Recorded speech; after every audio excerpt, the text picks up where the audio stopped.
సినీ నటుడు అక్కినేని నాగార్జున నిర్మించిన ఎన్ని కన్వెన్షన్ క్రమంగా ఎన్నో ఏళ్ళుగా ఒక నిర్మాణం జరిగింది. దీన్ని ఈ ప్రభుత్వాలు కూర్చోలేనటువంటి ప్రస్తుత ముఖ్యమంత్రి రేవంత్ రెడ్డి సాహసోపేతమైన నిర్ణయం తీసుకుని దీన్ని కూర్చేయడం జరిగింది.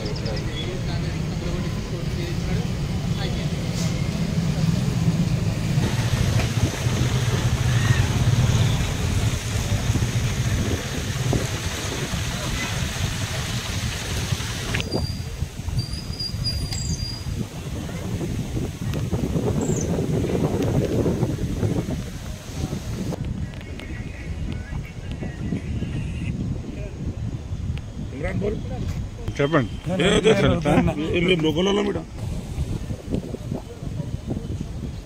ఎంత పెద్ద చెరువుని కబ్జా చేసుకుంటూ ఇన్ని సంవత్సరాలుగా జనాల నుండి చేయలేని ఒక సాహసోపేతమైన నిర్ణయం సీఎం రేవంత్ రెడ్డి తీసుకోవడం చాలామంది హర్షం వ్యక్తం చేస్తున్నారు.